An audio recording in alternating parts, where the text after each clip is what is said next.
Здравствуйте, в эфире информационный выпуск Амшипшара. Сегодня в программе «Готовимся к местным выборам. Как соблюдаются новые правила регистрации кандидатов». Актуальный репортаж программы. Победителей 5 в Союзе журналистов подвели итоги конкурса.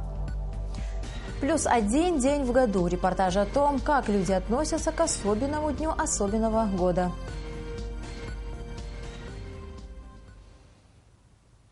3 апреля в Абхазии пройдут выборы в органы местного самоуправления.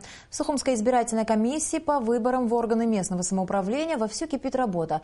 Идет регистрация инициативных групп по выдвижению кандидатов в депутаты столичного собрания.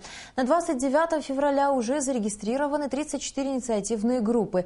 О том, какие требования предъявляются кандидатам, в репортаже Елены Лолуа.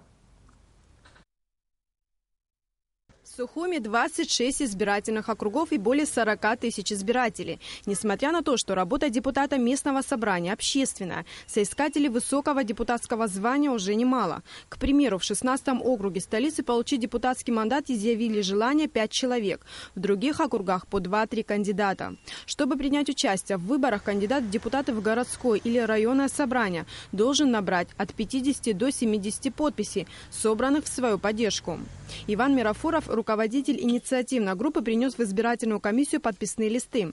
От его кандидата требуется автобиография, заявление о согласии баллотироваться и фото. На 2 бланках помещается 70 подписей, даже чуть больше. Но по закону можно собрать от 50 до 70. Мы собрали около 60. Комиссия будет принимать документы до 14 марта включительно. Затем с 14 по 23 марта займется изучением представленных материалов. Достоверность собранных подписей за выдвижение кандидатов будет проверяться визуально и по выборочному обзвону граждан, чьи подписи стоят в подписных листах. Ужесточены критерии для кандидатов в депутаты. Не имеют права баллотироваться граждане с судимостью, а также состоящие на учете в наркологическом или психоневрологическом диспансере. Тестирование на употребление наркотических средств в республиканском наркодиспансере прошли 15 кандидатов в депутаты. Приходят, говорят, для чего им нужна справка. Когда мы узнаем, что это для того, чтобы баллотироваться в депутаты, они проходят тестирование. И тестирование проходит в лаборатории. Там проводят врачи, эксперты. 2 врача-лаборанта сдают биоматериал. В частности, мы проводим на моче этот анализ. Сдают, биоматериал и проводят на 5 видов наркотиков, проводятся исследования. На опиаты, на метадон, на марихуану, амфетамины, метамфетамины. Если раньше глава администрации города или района назначался из числа депутатов органов местного самоуправления, то теперь региональные депутаты принимают непосредственное участие в выборах главы района, потому как именно им предлагается утверждать кандидатуру, предложенную президентом. При этом собрание имеет право поставить вопрос о досрочном отзыве главы органа местного самоуправления. Поэтому от выбора населения как никогда будет зависеть, кто возглавит их город или район. Елена Лолуа, Саид Агуха, Абхазское телевидение. Делегация из Абхазии во главе с секретарем Совета безопасности Мухаммадом Килба завершила 3-дневный рабочий визит в Карачаево-Черкесскую республику. Члены делегации провели встречи в правительстве, в ходе которых были подняты вопросы социально-экономического, духовного и культурного сотрудничества между Карачаево-Черкесией и Абхазией. Намечены планы по проведению совместных мероприятий. В рамках культурного сотрудничества планируется проведение перекрестных дней культуры Карачаево-Черкесии и Абхазии, фестиваля, посвященного творчеству известного писателя Фазиля Искандера, выставок абхазских художников в Карачаево-Черкесии и другие мероприятия. В рамках визита гости посетили Абазинский муниципальный район, а также город Карачаевск, где прошел ряд встреч с представителями старейшин и молодежи. Кроме того, гостей ознакомились с культурно-историческими памятниками и туристическим потенциалом региона. Поездка, она была акцентирована именно на культурный обмен, более глубокий обмен и конкретный. И вот здесь очень много мероприятий, они уже на этот год намечены, взаимные, которые будут проводиться и как в Абхазии, так и на территории Карачаево-Черкесии. Это было обозначено, как я говорю, после приезда сюда, после встречи 2 руководителей нашего президента, главы Карачаево-Черкесии. После этого был официальный визит туда к нам председателя правительства. Это все было, эти намерения были подтверждены. И сегодня наша делегация, чтобы уже в практической плоскости реализовывать те намеченные планы нашим руководством, руководством нашей страны и Республики Карачаево-Черкесия.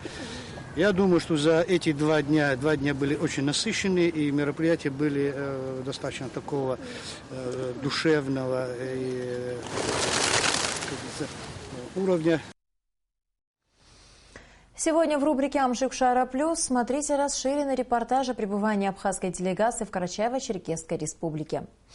Партия Амцахара своими выводами ставит под сомнение суверенитет и территориальную целостность Республики Абхазия, заявляет Республиканская партия «Форум народного единства Абхазии». Комментируя заявление партии Амцахара 22 февраля, касающееся проблематики правового статуса жителей Галского района, ФНА отмечает, что вопросы, имеющие отношение к юрисдикции нашего государства, должны регулироваться абхазским законодательством, а не четырехсторонним соглашением по вопросу возвращения беженцев в Галский район. ФНА расценивает заявление Амцахара как противоречивое и неконструктивное, поскольку приводит к выводам, отрицающим юрисдикцию Республики Абхазия в пределах своей территории, включающей Галский район, и ставящим под сомнение суверенитет и территориальную целостность страны. В Абхазии создан Совет национального единства, Коммунистическая партия, Республиканская политическая партия «Единая Абхазия», Партия экономического развития Абхазии, Народная партия, Абхазский союз ветеранов Афганистана и Фонд международного делового сотрудничества подписали в Сухуми договор о создании Совета национального единства Республики Абхазия в целях дальнейшего развития партийного партнерства и взаимодействия между вышеперечисленными сторонами для обеспечения единства народа для решения общенациональных задач, направленных на преодоление кризисных явлений политического и экономического характера. Стороны, в частности, договорились выработать совместную политическую платформу, направленную на обеспечение условий для проведения политических и экономических реформ, анализировать общественно-политическую ситуацию в стране и выработать общие мероприятия по актуальным вопросам государственного строительства. Мы исходили из того, что сегодня на политическом поле страны сложились 2 таких ярко выраженных фланга, оппозиционный и проправительственный. И мы хотели объединить силы, которые вот ни на том, ни на этом краю, но которые имеют свое видение решения политических задач, стоящих перед обществом и перед страной, которые всегда активно участвуют в политической жизни страны и собираются в дальнейшем предлагать свои проекты. И вот в процессе таких переговоров вот определили, что значительная часть политических партий, фактически из 6 зарегистрированных политических партий в стране, вот 4 сегодня подписали. И мы надеемся на то, что будет еще расширяться круг. Мы объединяемся против нашего разгильдяйства, против наших недоработок. Мы хотим, чтобы была политическая сила, была площадка, которая помогает властям провести необходимые реформы. Реформы проводить в любой стране очень сложно. В Кабинете министров Республики Абхазия создана специальная рабочая группа под руководством вице-премьера Дмитрия Серикова, сообщает пресс-служба правительства. Рабочая группа создана во исполнение распоряжений президента Абхазии в целях разработки проектов нормативно-правовых актов, предусматривающих оптимизацию налогов, сборов и иных обязательных платежей. В правительстве уже прошла первая рабочая встреча под руководством Дмитрия Серикова на тему снижения налогового бремени для предпринимателей.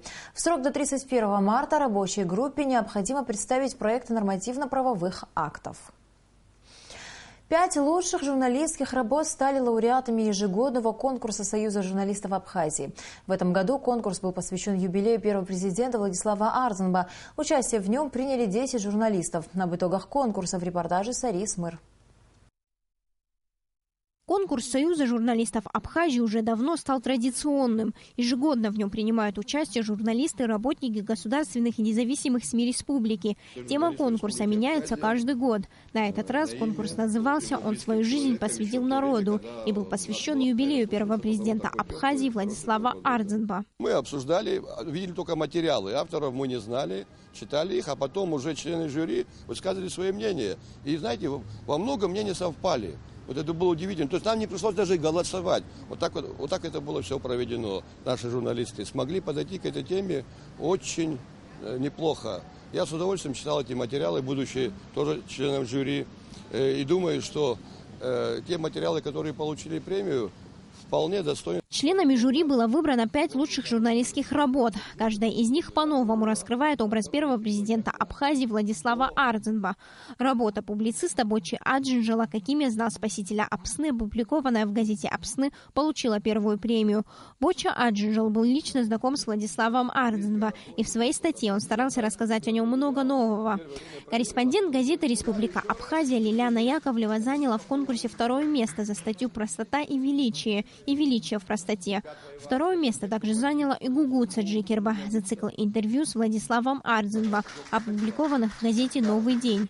Третью премию разделили телеочерк журналиста Эму Ходжава «Избранный» и статья Дмитрия Будба «Время бессильно перед его образом». Конкурс сам по себе был очень интересный, и поэтому и премий много, и участников было много. И вот сейчас наш председатель сказал, что конкурсы будут традиционными. Просто очень хочется пожелать, чтобы темы конкурсов были такие же интересные. Совсем скоро Союз журналистов Абхазии объявит тему для нового конкурса 2016 года. Участие в нем смогут принять не только журналисты, но и школьники. Стоит отметить, что призовой фонд конкурса растет каждый год. В этом году он составил более 70 тысяч рублей. Сария Смыр, Артур Каландия, Абхазское телевидение. Плюс один день в году. Вместо привычных 365 дней 366. Переменчивый февраль, переменчив даже в календаре. Каждые 4 года наступает 29-й день февраля. Для людей суеверных он обычно ассоциируется со всевозможными неудачами или несчастьями, хотя статистика вовсе этого не подтверждает. Получается, это результат самовнушения. Кстати, для родившихся 29 февраля, как эликсир молодости, ведь они отмечают свой день рождения реже, чем кто-либо другой. О том, как люди относятся к особенному дню особенного года, репортажа Сидемалия. Сколько должно быть дней в феврале, посчитали еще в 46 году до нашей эры.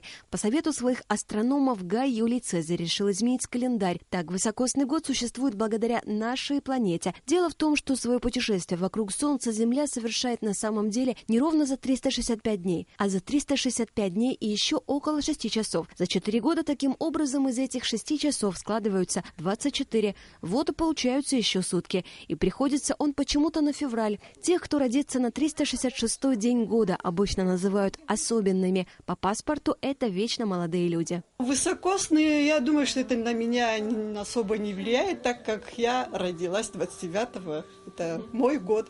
Наверное, немногие слушатели Абхазского радио будут знать, что в этот день звукорежиссер отмечает свой 16-й по счету день рождения. Кстати, в свидетельстве о рождении родители Раисы решили указать дату на день раньше, чтобы ребенок каждый год смог отмечать свой день рождения, а не раз в 4 года. Однако многие убеждены, менять дату рождения не нужно. Шанс появиться на свет в этот день невелик. 1 к 1461. Но и таких счастливчиков немало. Врачи рассказывают, не припомнят мам, которые просят поменять редкую дату дня рождения ребенка. Лаура Раульевна, она родила 29-го 7:40, мальчика весом 3500, длиной 53 сантиметра. И Пилия Джанба Марта Утарьевна, 27 лет, она родила в 11:30 29-го, тоже родила мальчика весом 3150, длиной 50 сантиметров. Оба ребенка в удовлетворительном состоянии, мамы тоже чувствуют себя хорошо. Врачи провели нашу съемочную группу к роженицам, у которых в этот день на свет появились детишки. На вопрос о планах менять или нет дату рождения детей в документах молодые мамы отвечают однозначно. Я, конечно, не ожидала, что именно 29-го произойдут роды. Я как бы на неделю раньше должны были произойти. Но, видно, судьба. Теперь будем отмечать раз в 4 года день рождения. Мы не будем стареть. Счастливая бабушка одного из малышей уверена, высокосный год, который начинается так благоприятно, продолжится в том же духе. Не нужно быть суеверным и думать о несчастьях и неудачах. Все будет хорошо, уверена она. Когда родился, тогда же нужно записывать. Раз в 4 года справлять день рождения, это тоже будет особый случай. Счастливым высокосный стал и для многих выдающихся людей. В этот день родились всемирно известные музыканты, поэты и актеры. Если говорить о статистике трагедий и катастроф, то она не на стороне высокосных лет. Тому доказательства – исторические факты. Стоит вспомнить и о датах мировых войн. Они тоже не начинались в высокосный год. О том, каким станет для каждого из нас высокосный год, можно только предполагать. Конечно, не запрещено слушать гадалок и астрологов, но важно не забыть настроиться на лучшее. Асида Малия, Саид Айба, Абхазское телевидение. И в завершении выпуска о погоде.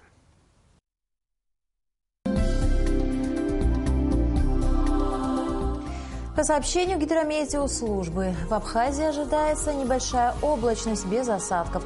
Температура воздуха ночью 11-13, днем 23-25 градусов. Температура морской воды 9 градусов.